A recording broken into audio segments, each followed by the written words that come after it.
Good morning, students.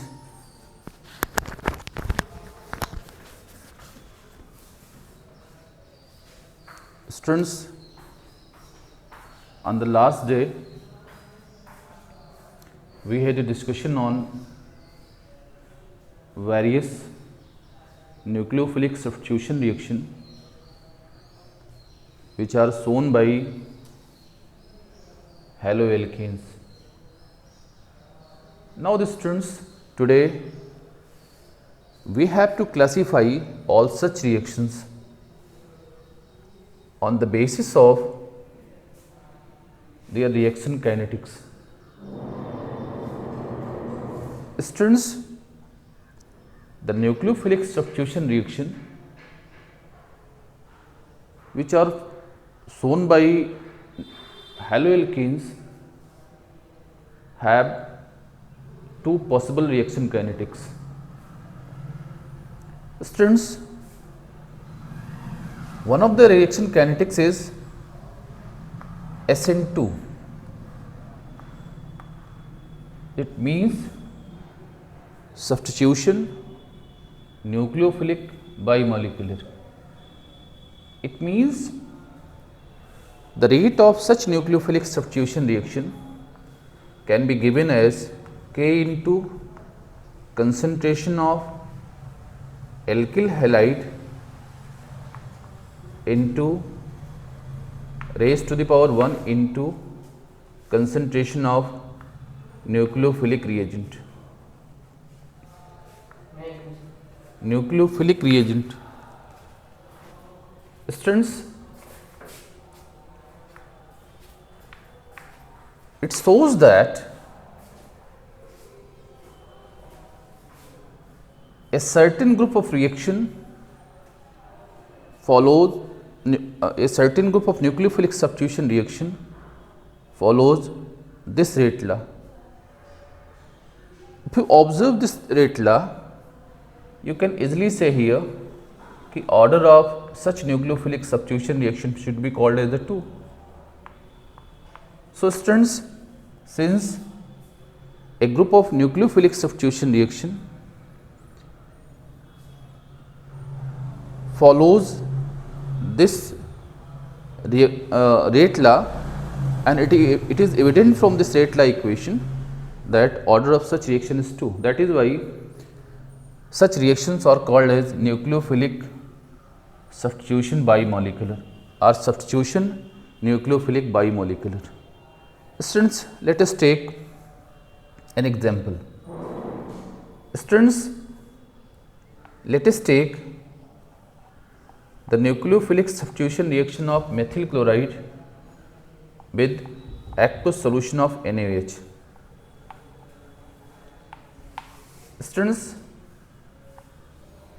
as per the idea which are given on the last day, you can say here the product of reaction should be methyl alcohol and sodium chloride. Students, now you have to write the mechanism of this reaction, and this reaction is obviously a reaction which follows the SN2 reaction kinetics. Students, the mechanism of this reaction consists of only one step. Let us see what is the description of the step involved in the mechanism of this reaction here. Students, for writing the mechanism of this reaction, let us draw the tetrahedral orientation of groups present around the carbon of methyl chloride. So, these are hydrogen, 3 hydrogen and 1 chloride. Students, इस reaction में जो आपने nucleophilic reagent use किया है, वो जो nucleophile आपको देगा बेटे वो OH नेगेटिव न्यूक्लियोफाइल देगा। ये बात हमने कल आपको बताई थी। It is the source of OH negative nucleophile. Students, so जो न्यूक्लियोफाइल यहाँ प्रोड्यूस हुआ है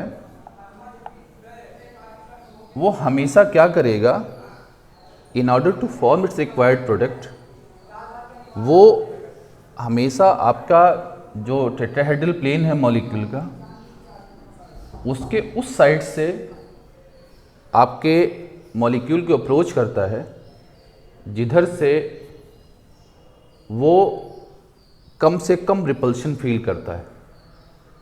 स्टूडेंट्स, जो रिपल्शन की बात है इसी को अपनी लैंग्वेज में हम लोग स्टेरिक हिंड्रेंस बोलते हैं। The electronic repulsion felt by an intermediate while it approaches to the substrate is called steric hindrance। तो स्टूडेंट्स, ये जब यहाँ पर आता है तो देखो, आप देख सकते हो कि अगर ये मॉलिकुलर प्लेन के रियर साइड से अटैक करे, इसको अप्रोच करे, तो स्टूडेंट्स क्या करेगा, इस पर जो एक्टिंग जो स्टेरिक हिंड्रेंस है, मतलब जो रिपल्शन है, वो मिनिमम होगा। That is why, this is the reason कि SN2 में खासकर, specifically in SN2, the reaction intermediate always attack the carbon of the substrate molecule from the rear side of the molecular plane. तो students, अगर ये करेगा तो देखिए situation क्या बनेगी। जब ये अटैक करता है तो ये जो हमारे हाइड्रोजन हैं ये इससे दूर जाते हैं। अभी तो इनका जो टेट्राहेड्रल ओरिएंटेशन है ये रिपेल होंगे। रिपेल होने के बाद क्या होगा, जो हाइड्रोजन होंगे they have the trigonal planar orientation. आप इस बात को ढंग से समझिए कि जब अटैक हो रहा है तो जो टेट्राहेड्रल ओरिएंटेशन थी हाइड्रोजन की, अब वो ट्राइगोनल प्लेनर बन गई। स्टूडेंट्स, आप समझ सकते हो कि यही सिचुएशन देखो, अगर आप इस ज्योमेट्री को केयर करो तो obviously this geometry should be called as the trigonal planar geometry. Students, फिर क्या हुआ, दो चीज़ें यहाँ पर दिखाई पड़ रही हैं। एक क्या है कि जो आपका न्यूक्लियोफाइल जो अटैक कर रहा है वो आपके कार्बन के साथ एक पार्शियल कोवेलेंट बॉन्ड बना रहा है। Partial, it is shown by discontinuous line, dotted line से जो शो किया। साइमल्टेनियसली आपका जो ऑलरेडी प्रेजेंट यहाँ पर कोवेलेंट CCl के बीच में जो कोवेलेंट बॉन्ड था उसका पार्शियल यहाँ पे क्लीवेज भी चल रहा है। Due to the simultaneous formation and cleavage of covalent bond,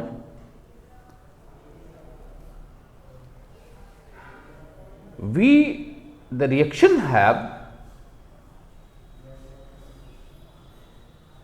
acquired a transient state of this kind here। ये जो एक ट्रांजिएंट स्टेट मिलती है, एक जो प्रोडक्ट मिला, ये आप देख रहे हो, it has 2 partial covalent bond and 3 that is your covalent bond। Students, ये जो मिला हमको species, this is not the intermediate of the reaction but it is the product, it is the species which is obtained during the progress of the reaction but it has transient stability। तो ये जो मिला हुआ इसको कहते हैं ये reaction की ट्रांजिशन स्टेट है। मतलब ये जो प्रोडक्ट बन रहा है it has no real existence. Student, जब ये बनता है तो करता क्या, इसके बाद तुरंत एट वंस इसका क्लीवेज हो जाता है। क्लीवेज हो जाता है और क्लीवेज होने के बाद आपको जो प्रोडक्ट मिलता है that product like should be like this one here.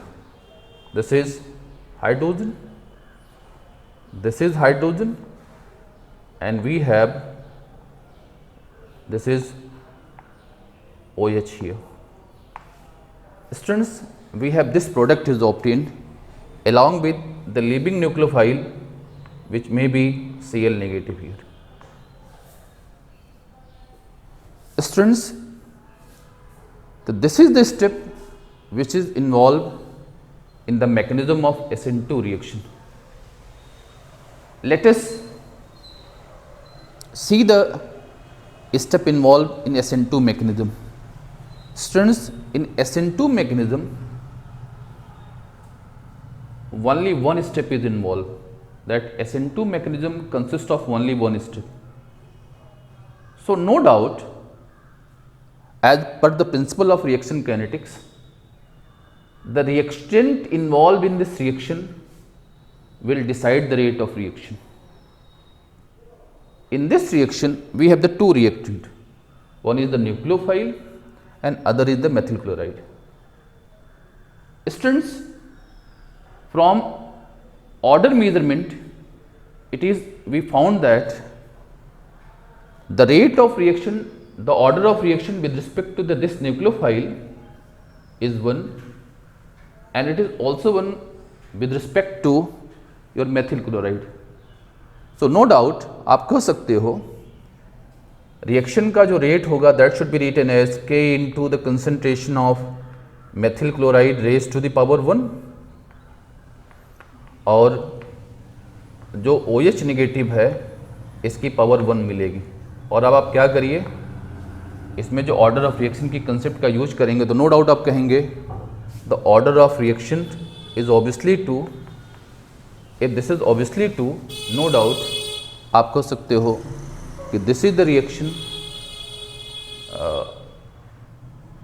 This is the nucleophilic substitution reaction in which the order of reaction is 2. If the order of this reaction is 2, no doubt this reaction should be named as SN2 reaction.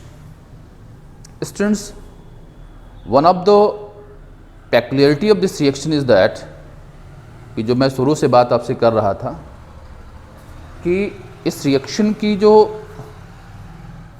जो आपका alkyl halide है उसकी इस reaction के लिए जो reactivity होगी that depends on the extent of historic hindrance present in the molecule here. आपसे मैं कह रहा था कि ये उस साइड से अप्रोच करेगा जिधर से इसका अप्रोच वो लेस स्ट्रिक्टली हिंडर्ड होगा. तो स्टूडेंट्स, इसका मतलब the reactivity of alkyl halide towards SN2 reaction definitely depends on the amount of steric hindrance present in the alkyl halide molecule.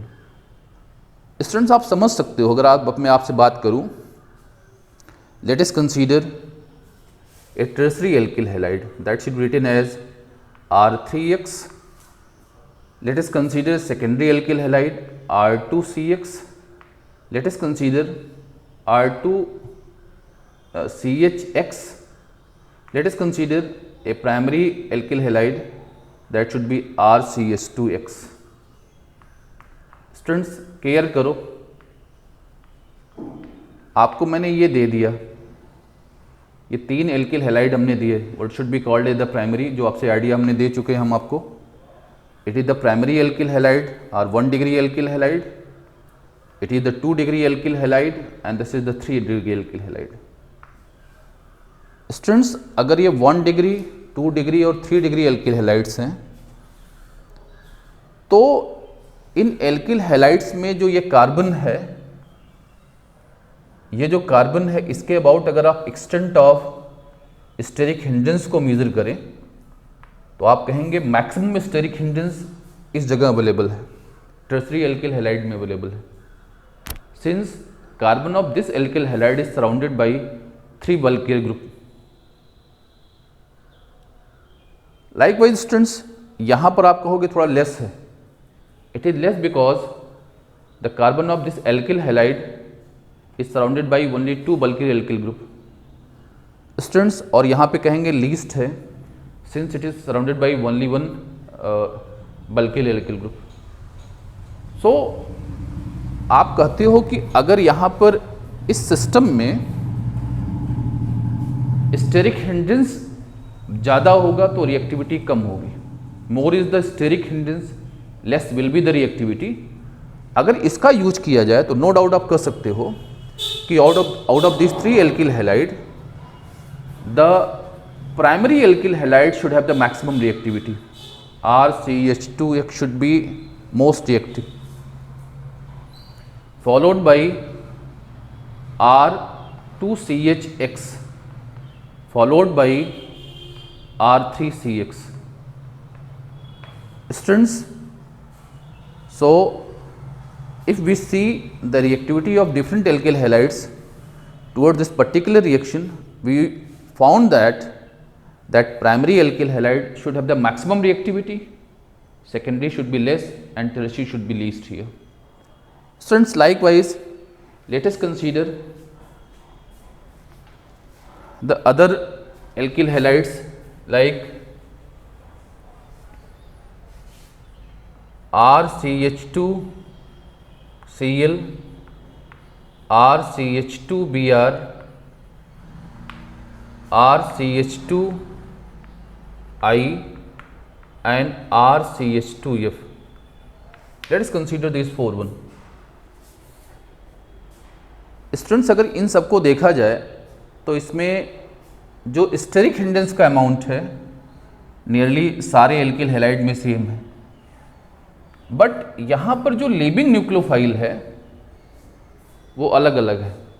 मतलब जो हैलाइड न्यूक्लियोफाइल है जो which should be called as the leaving nucleophile, these are different here.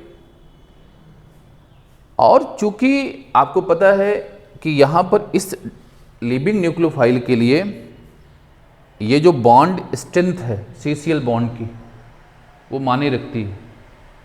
तो ऐसी situation में जब आपको इन सारे ग्रुप ऑफ एल्किल हैलाइड की रिएक्टिविटी इस पर्टिकुलर SN2 के लिए आपको देखनी होगी, तो आप यहाँ पर देखोगे कि किस एल्किल हैलाइड की जो CX बॉन्ड की बॉन्ड इंथैल्पी है जिसके लिए वो लीस्ट होगी उसकी रिएक्टिविटी मैक्सिमम होगी, और जिसके लिए स्ट्रॉन्गेस्ट होगी, जिसके लिए हाईएस्ट होगी, उसकी रिएक्टिविटी मिनिमम होगी. सो स्टूडेंट्स, आप समझ सकते हो जो सबसे बड़ी साइज़ का आपका हैलाइड है वो कौन सा, आयोडाइड है. उससे छोटा कौन सा है, ब्रोमाइड है. उससे छोटा कौन सा, क्लोराइड. और सबसे छोटा जो होगा क्लोराइड होगा. इसीलिए जो इसकी जो CX बॉन्ड इंथैल्पी होगी वो लीस्ट होगी, और सबसे हाईएस्ट जो बॉन्ड इंथैल्पी होगी वो आपके इस वाले की होगी. So more is the bond dissociation enthalpy of CX bond, less will be the reactivity. अगर इस प्रिंसिपल को यूज किया जाए तो आउट ऑफ दीज 3 वन आप कह सकते हो सबसे लीस्ट रिएक्टिव होगा RCH2F, उससे ज़्यादा रिएक्टिव होगा RCH2Cl, उससे ज़्यादा जो रिएक्टिव होगा वो RCH2Br, और जो मोस्ट रिएक्टिव होगा वो RCH2I होना चाहिए. सो स्टूडेंट्स, आप कह सकते हो कि जो SN2 रिएक्शन है जो आपकी न्यूक्लियोफिलिक सब्स्टिट्यूशन की, उसके लिए हमारे जो एल्किल हैलाइड्स हैं जो इस रिएक्शन को शो करते हैं उनकी जो रिएक्टिविटी होती है, in first case it is decided by the steric hindrance present around the carbon of CX bond, but in second case it is decided by the bond dissociation enthalpy of CX bond. Students, on the basis of this one you can easily arrange the different alkyl halides in the increasing or decreasing of reactivity towards SN2 reactions. Thank you.